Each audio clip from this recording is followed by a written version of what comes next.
My name is Lauren Hayes. I am 33 years old. 3 years ago, my father dismissed my tech achievements and said I would always need his guidance to amount to anything. That moment changed everything. Last month, I found myself sitting in this tense attorney's office in our family community near Jackson as my father announced to the lawyer and my fiancé that he was steering Brandon toward a merger match that required the right kind of wife, and that I was simply a temporary placeholder until the deal was done. My pulse was racing, but my resolve was ironclad. This time I was done playing the role my father assigned me, and I was ready to reveal the truth that would shatter his control. If you have ever had a parent who tried to dictate your worth and your future, hit that like button and tell me in the comments what your father said that made you question everything. I read every single one. Let me take you back 18 months to when this whole mess really began. I had met Brandon Reed at a small coffee shop downtown after a long day at my job as a senior software architect for one of the biggest logistics companies in the region. He asked what I did, and when I said I worked in tech, he immediately assumed I handled scheduling or support for the executives. I smiled and let him fill in the blanks. I never corrected him. Why would I? My grandmother Evelyn had taught me a long time ago that real character shows up when someone believes you have nothing to offer. She raised me after my parents passed when I was 9, lived simply, and left me everything when she passed when I was 26. The letter she wrote still sits in my nightstand. It said, "The only way to know someone is to watch how they treat you when they think you are beneath them." So I decided to test my father, Robert Hayes. He had always been the one who measured people by status and connections. He owned a chain of mid-range auto service centers across the state, and he had spent years pushing me to contribute properly to the family name. My older sister, Nicole, worked right beside him, and he never missed a chance to praise her, while reminding me that my tech job was cute but not real. My mother, Diane, usually stayed quiet during those talks, but sometimes she would pull me aside later and say my father only wanted what was best. I had watched it for years, the way he used guilt to steer every decision I made. When Brandon and I started dating seriously, I kept my real salary of $48,000 a month completely hidden. I drove my old car, wore simple clothes, and never mentioned the patents or the stock options. I wanted to see who my father really was when he thought his daughter had nothing to bring to the table. The first few months were quiet. Brandon introduced me to the family at a casual backyard barbecue at their house in our neighborhood. My father shook my hand with that firm grip he used on everyone and asked what I did for a living. When I gave the same vague answer I had given Brandon, my father's smile tightened. "Support role, huh? Niece that every team needs someone to keep things running." The words were mild, but the tone carried that familiar sarcasm he saved for people he considered beneath the family standard. My mother, Diane, gave a small laugh and changed the subject to the weather, but I saw the quick glance she shot my father. My older sister, Nicole, just smirked and went back to talking about the latest service center expansion. I filed that away. Over the next few weeks, my father started dropping little comments during phone calls. He would ask if I was still playing with computers, and then launch into stories about how my older sister had closed a big contract that week. He never came out and said I was embarrassing the family, but the message was clear. Brandon stayed mostly quiet, laughing along when my father made jokes about tech girls who thought they were executives. I smiled through it all, waiting for the real test. Then came the attorney meeting last month. My father had called it an emergency family strategy session at Amanda Torres's office, the lawyer who had handled my grandmother's estate years earlier. He said it was about updating some business paperwork and making sure the family was aligned for the future. I drove over in my old car, still playing the part. When I walked in, my father was already seated at the long table with Amanda, Brandon, my mother Diane, and my older sister Nicole. Victor Lang, an old business contact of my grandmother's, who I had quietly reached out to weeks earlier, was not there yet, but I had asked him to stay on standby. My father started the meeting the moment I sat down. He leaned forward, eyes locked on me, and said with that cold sarcasm he loved, "Lauren, glad you could make it on time for once. We are discussing the future of the service centers, and it is time you understood that your little tech hobby is not going to cut it when the family needs real contributions." The words hit like a slap. Brandon shifted in his chair, but said nothing. My mother Diane opened her mouth as if she might interrupt, but then closed it and looked down at the table instead. My older sister Nicole leaned back with a satisfied smile. I kept my face neutral while my father kept talking. He laid out the plan like it was already decided. The service centers were struggling after expanding too fast. They had taken on heavy debt, and a merger with a larger parts supplier was the only way to survive. Brandon's family had connections to that supplier, but the deal required the right kind of partnership. My father looked straight at me and said, "That means Brandon needs to be paired with someone who understands business, not someone who plays on computers all day. You have been a nice distraction, Lauren, but we all know this was never going to last." He called me a placeholder right there in front of everyone. The room went quiet, except for the hum of the air conditioner. My mother Diane finally spoke up, her voice a little higher than usual. "Robert, maybe we should talk about this later." It was the first time I had heard her push back even that much in years. My father waved her off without looking at her and kept going. He told Amanda Torres to draw up papers that would make the engagement official soon, so they could use it to seal the merger talks. He said once the deal was locked in, they could find a graceful way to end things with me. "She will understand," he added with a shrug. "She has always been the flexible one." I sat there listening, heart pounding, but I did not react. I had come to the meeting expecting pressure. I had not expected the full plan laid out so openly. My father thought I was still the same daughter he could guilt and steer. He had no idea I had been documenting every conversation, every financial slip he let out over the past few months. I had already spoken with Victor Lang, who knew the supplier side of the merger, and had his own old grievances against my father's business practices. Sarah Klein, my closest colleague at the logistics company, had helped me run the numbers quietly. The service centers were in deeper trouble than my father admitted in public, and my older sister Nicole had been moving money around in ways that would not hold up if anyone looked too closely. After the meeting ended, I walked out with Brandon. He tried to smooth things over in the parking lot, saying my father was just stressed and that everything would work out. I smiled and told him I understood. Inside, I was already planning the next steps. I drove home that night and called Sarah Klein. She listened while I laid out what I had heard. "He really said that to your face?" she asked, voice sharp with disbelief. I told her yes, and that I was done testing. It was time to show my father, who he had been underestimating for years. The following 2 weeks, I played the perfect compliant daughter. I attended another meeting at the service center with my father, my mother, and my older sister. My father kept making those cutting remarks, always laced with that fake concern. "It is good you are finally listening, Lauren. A woman in your position should be grateful for the opportunities the family can offer." My mother Diane pulled me aside afterward in the hallway and said quietly, "Your father means well, honey. He just wants stability for everyone."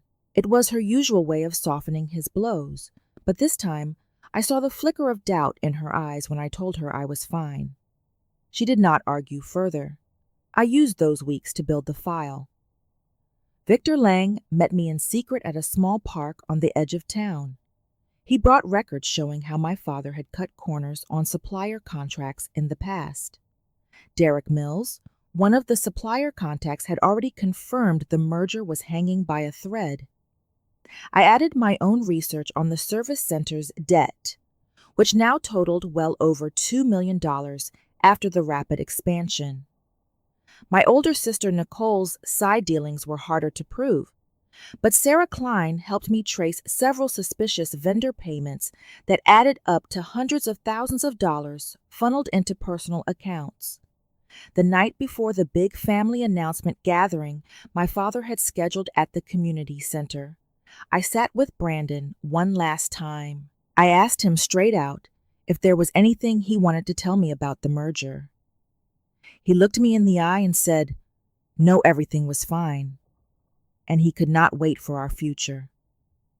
The lie sat between us like smoke.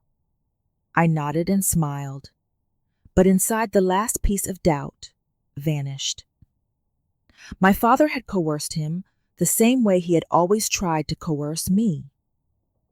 That was when I knew the public exposure was coming. I had everything ready. What I did not know was how fast it would all unravel once I stopped pretending.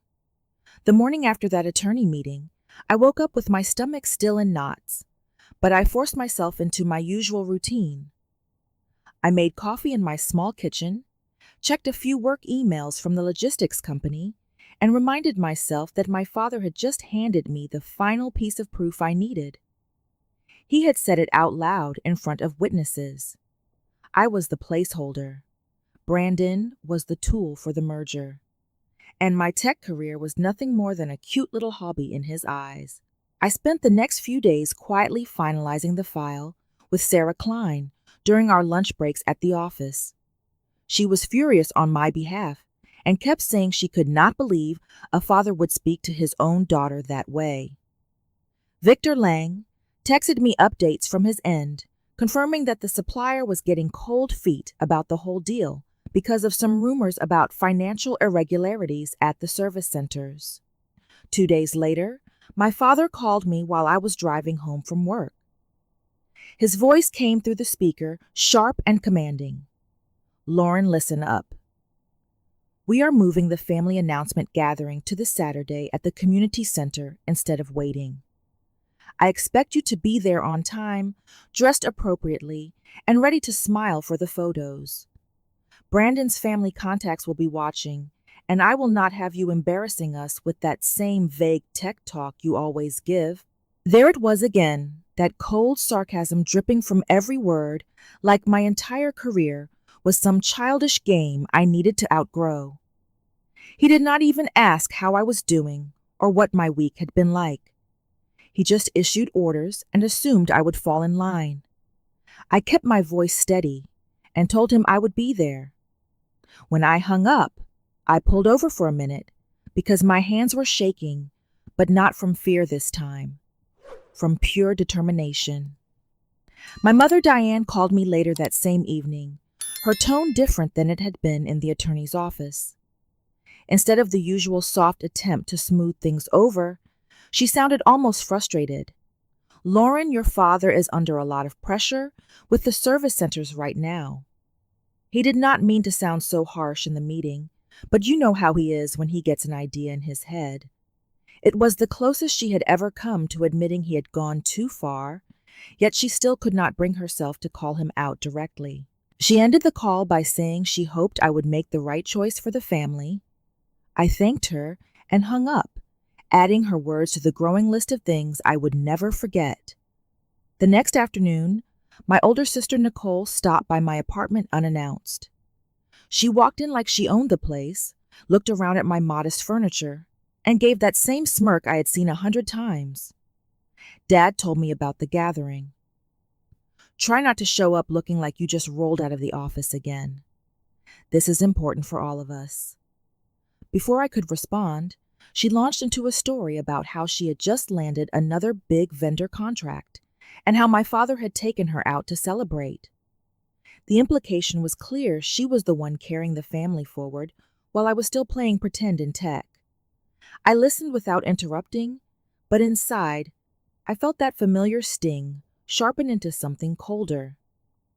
By Friday evening, the tension was thick enough to cut with a knife. Brandon came over after work looking nervous. He kept checking his phone and avoiding my eyes while we sat on the couch. I asked him again if there was anything he wanted to tell me about the merger or about what my father had said in the meeting. He hesitated, then gave me that same rehearsed line from before.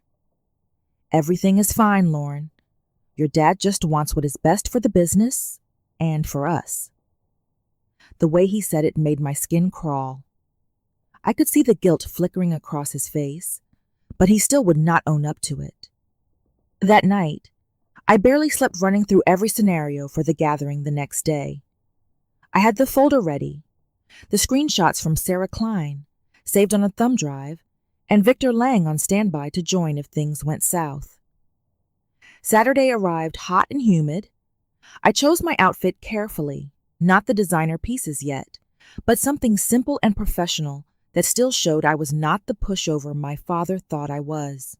When I pulled up to the community center, the parking lot was already filling with cars from my father's business contacts, a few of Brandon's relatives, and some local suppliers. Inside, long tables had been set up with coffee and pastries, and a small podium stood at the front like this was some kind of official press event. My father was already holding court near the entrance, shaking hands and laughing loudly in that way he did when he wanted everyone to see how in control he was. The moment he spotted me, he waved me over with that commanding gesture he used on employees. "There you are, Lauren. Finally. Come stand next to Brandon and try to look like you belong here." The words were delivered with that familiar sarcastic edge, loud enough for the people nearby to hear. A couple of the supplier reps glanced my way with curious expressions. My mother, Diane, was standing a few feet away, arranging some flowers on a table, and this time her reaction was sharper than usual. She set the vase down a little harder than necessary, and shot my father a quick, tight-lipped look that said she was not entirely on board with his tone today. My older sister Nicole stood beside her, arms crossed, clearly enjoying the show. My father did not stop there. He pulled me and Brandon into a small side room for a quick family huddle before the main remarks began. Once the door clicked shut, he turned to me with that cold stare and said, "Let me be perfectly clear. Today is about the future of the service centers, not about your little software projects. You keep quiet, smile when it is your turn, and let the adults handle the real business talk. We have worked too hard to let this merger slip away because of your stubbornness." The psychological jab landed exactly where he wanted it, reminding me in front of Brandon that I was still the child who needed managing. Brandon looked down at his shoes and stayed silent. My father clapped him on the shoulder like they were already partners in this plan, and walked out, leaving the three of us standing there. I felt my resolve harden even more. Sarah Klein had texted me earlier that she was parked outside if I needed backup, and Victor Lang had confirmed the supplier representative, Ethan Brooks, was already in the main room asking questions about the service center's financials. I took a deep breath and followed my father back out into the main hall. The gathering was about to start, and I could feel the eyes on me as people whispered about who the quiet fiancé was. My father stepped up to the podium first, tapping the microphone and launching into his prepared speech about family legacy and strategic partnerships. He mentioned Brandon by name and then gestured toward me with a smile that did not reach his eyes. "And of course, we are thrilled to welcome Lauren into the fold as we move forward together." That was the moment I decided I would not wait any longer. I stepped forward before he could continue, my heart hammering, but my voice steady. The room quieted as I reached for the microphone. My father's face shifted from practiced charm to something darker. But I did not give him time to cut me off. I started speaking, laying out the first layer of what I knew, keeping it calm and factual, so no one could accuse me of being emotional. The supplier rep, Ethan Brooks, in the back row, leaned forward, phone in hand, clearly recording. My older sister's smirk faded. My mother, Diane, froze mid-step, her expression a mix of shock and something that looked almost like reluctant respect. I held the microphone tighter and kept going. Actually, Dad, this is exactly the place. Because last month in Amanda Torres's office, you told everyone I was just a placeholder for Brandon until the merger with the part supplier went through. You said my career in tech was nothing but a hobby that would not contribute to the family the way my older sister does. You said once the deal was locked, you would find a graceful way to end things with me. Gasps rippled through the room. My older sister's face went pale, and she shot a look at Brandon like she expected him to jump in and fix it. He stayed rooted to the spot, mouth slightly open, saying nothing. My father's reaction hit like a thunderclap. He forced a loud laugh that sounded completely unnatural. Well, folks, you can see my daughter has quite the imagination, after all those late nights at her computer job. He boomed, trying to turn it into a joke for the crowd, but his eyes were flashing with pure frustration and something sharper, almost panic. He clapped Brandon on the shoulder again, too hard, like he was signaling him to back him up. She has always been the creative one in the family. We love her for it, but let us stick to the facts here before we derail this important announcement. It was shocking how quickly his charm cracked into that defensive outburst, the way he tried to paint me as the dramatic child, while his own words from the attorney's office hung in the air like smoke.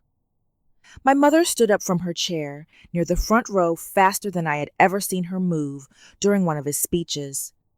Her hands were clasped tight in front of her, and for the first time I could remember she spoke loud enough for everyone to hear.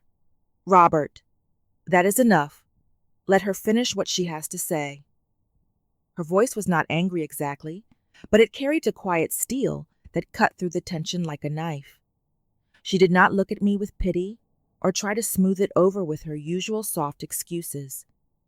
She just stood there, eyes locked on my father, like the weight of everything had finally pushed her to draw a line right there in front of all these people. My older sister muttered something under her breath and crossed her arms tighter, clearly furious that the spotlight had shifted.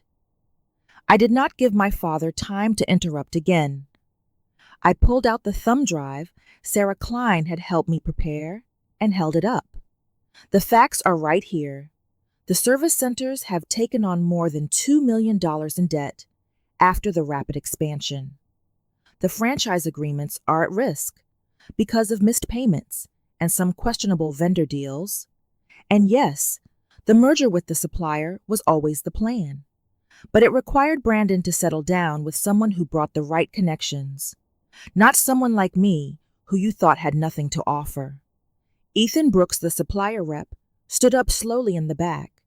He did not say anything yet, but the way he was staring at my father made it clear he was putting the pieces together. My father's face flushed deeper red. He stepped even closer to the podium, his voice dropping into that low-cutting tone he saved for when he was truly cornered. "Lauren, you are embarrassing yourself and this entire family. If you think some made-up numbers from your little research hobby are going to change anything, you are more naive than I thought. We built this business while you were still playing with apps and pretending to be important. Brandon knows what is expected of him. The jab was vicious, personal, aimed straight at my worth again. But this time it felt different, because the room was watching every second. Brandon finally opened his mouth, but all that came out was a weak "Robert, maybe we should take this outside," which only made my father wave him off, like he was an annoying employee. That was when I dropped the next layer, and there is more. My older sister has been moving money through vendor accounts for years, amounts that add up to hundreds of thousands of dollars. I have the transaction records. Victor Lang, who knew grandmother Evelyn, has been helping me confirm it, because he remembers how you handled that old supplier dispute 15 years ago, Dad. The same patterns. My older sister shot up from her seat. "That is a lie," she snapped, but her voice cracked. My mother's face went completely still, like she had suspected something but never wanted to admit it out loud. She sat back down slowly, but her eyes stayed on my father, waiting. The room erupted in low murmurs. Ethan Brooks walked forward a few steps, phone still in hand. "Mr. Hayes, I think we need to see those records before any merger discussion continues." He said, his tone professional, but ice cold. My father tried one more time to regain control, forcing that awkward laugh again and saying, "This is exactly why I told everyone she was the flexible one, always stirring up trouble when things get serious." But the charm was gone. It sounded desperate, now frustrating and shocking, in how openly he was doubling down in front of witnesses who mattered most to the business. I felt a strange calm settle over me as I stepped back from the microphone. The gathering had completely shifted. People were pulling out their own phones. Sarah Klein had slipped in through the side door and gave me a small nod from the back. Victor Lang arrived right then, folder in hand, walking straight toward Ethan Brooks like we had planned. My father's eyes met mine for a long second, and in that look, I saw the full weight of what he had done. He had underestimated me completely. The parking lot was nearly empty by then, the humid Mississippi evening pressing down like a weight. My father stormed out after me, his dress shoes crunching on the gravel as he cornered me right beside my old car. His face was flushed jaw tight, and for the first time I saw something raw and ugly in his eyes that went beyond his usual sarcasm. He jabbed a finger toward me and said low and venomous, "You just destroyed everything I built, Lauren. Everything. You think your little folder and your tech friends make you smart. You are nothing but a selfish disappointment who never learned what family loyalty means." The words sliced deep, personal, and cruel, hitting every old wound he had ever opened about my career, my choices, my worth. He did not yell. He did not need to. The quiet fury in his voice made it worse, like he had been holding this contempt for years, and finally let it spill out. I stood there, keys in my hand, feeling the sting spread through my chest, but I did not flinch. "No, Dad. You destroyed it the moment you called me a placeholder in front of a lawyer and my fiancé. The moment you decided my entire life was just a tool for your business. I gave you every chance to treat me like a daughter instead of a problem to manage." My voice stayed even, but inside something cracked wide open. This was the man who had raised me, the one who was supposed to have my back, and he was looking at me like I was the enemy. My mother, Diane, had followed him outside her heels, clicking fast across the pavement. She stopped a few feet away, arms wrapped around herself, and this time her reaction was completely different from anything I had seen before. She did not soften his words or pull me aside for a quiet talk. Instead, she looked straight at him and said, her voice shaking, but clear, "Robert, stop. Just stop. You have pushed her away for years with this kind of talk, and now look what it has cost us." It was not a full defense of me, but it was the sharpest pushback she had ever given him in public, like the gathering had finally forced her to choose a side she had been avoiding for decades. My father turned on her with a glare, but she held his gaze longer than usual before looking back at me with tired eyes that said she knew this was the end of something. My older sister, Nicole, came out last, phone already in her hand, probably texting Brandon or one of her contacts. She did not say a word to me. She just stood beside my father like they were a united front, her expression pure resentment. The supplier rep Ethan Brooks and Victor Lang had already left together, deep in conversation. Sarah Klein waited by her own car across the lot, giving me space, but ready if I needed her. The next few days unfolded like a slow-motion collapse. The supplier officially pulled out of the merger talks by Monday morning, citing financial transparency concerns after Ethan Brooks shared what he had heard. By Wednesday, the local business news had picked up the story of the service center's debt and the internal irregularities. My father tried to call me twice, leaving voicemails that started with more sarcasm, and ended in demands that I fix this mess I created. I did not answer. Brandon showed up at my apartment once looking exhausted and admitted my father had been pressuring him for months to keep me in the picture, only until the deal closed. He said he cared about me, but the way he said it sounded like he was reading lines my father had fed him. I told him it was over, handed back the cheap ring he'd given me, and closed the door. That loss hit harder than I expected. Not because I still loved him, but because it confirmed how thoroughly my father had used even that relationship against me. My mother, Diane, reached out a week later through a single text. She wrote that she was sorry for not speaking up sooner and that she hoped I would still come to family dinners sometimes. I read it 3 times, feeling the pull of old habits. But I replied only once, "I love you, Mom. But I cannot keep pretending everything is fine." She did not reply after that. The silence stretched into months. My older sister, Nicole, never contacted me at all. The service centers lost their main contracts one by one. My father had to sell 2 locations just to stay afloat, and the family reputation took a hit that never fully recovered. I heard through Sarah Klein that he blamed me publicly in front of old contacts, calling me ungrateful and dramatic. But the damage was done. Victor Lang later told me the supplier had quietly confirmed the embezzlement suspicions and that authorities were looking into the books. I kept my job at the logistics company, threw myself into a new project that earned me a promotion, and finally moved into a slightly bigger apartment with better light for the plants I had started growing on my balcony. Some nights, I still sat by the window with my grandmother Evelyn's letter in my lap, rereading the part about character showing when no one important is watching. My father had failed that test completely. So had the rest of the family in their own ways. I achieved what I set out to do. I stopped letting him control my worth, and I exposed the truth that protected other people from the same treatment. But the cost was real and permanent. I lost the last threads of the family I had tried so hard to belong to. Holidays came and went without invitations. My mother's birthday passed with only a card from me that went unanswered.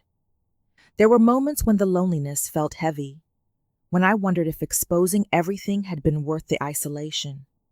Yet every time that doubt crept in, I remembered the parking lot, the way my father's words had finally shown me who he really was. I chose myself, and that choice, even with the irreversible loss of the family I once knew, gave me a quiet kind of freedom I had never felt before. I still drive my old car. I still live simply. And I sleep better knowing my worth was never up for negotiation. Thank you for listening to my story all the way through. It still stings to tell, but sharing it feels like the final step in letting it go. If my father's need for control and the way it cost me my family connections makes you think about your own relationships, drop a comment and tell me, have you ever had to walk away from a parent to keep your peace? And was the freedom worth the emptiness that followed? I read every single one.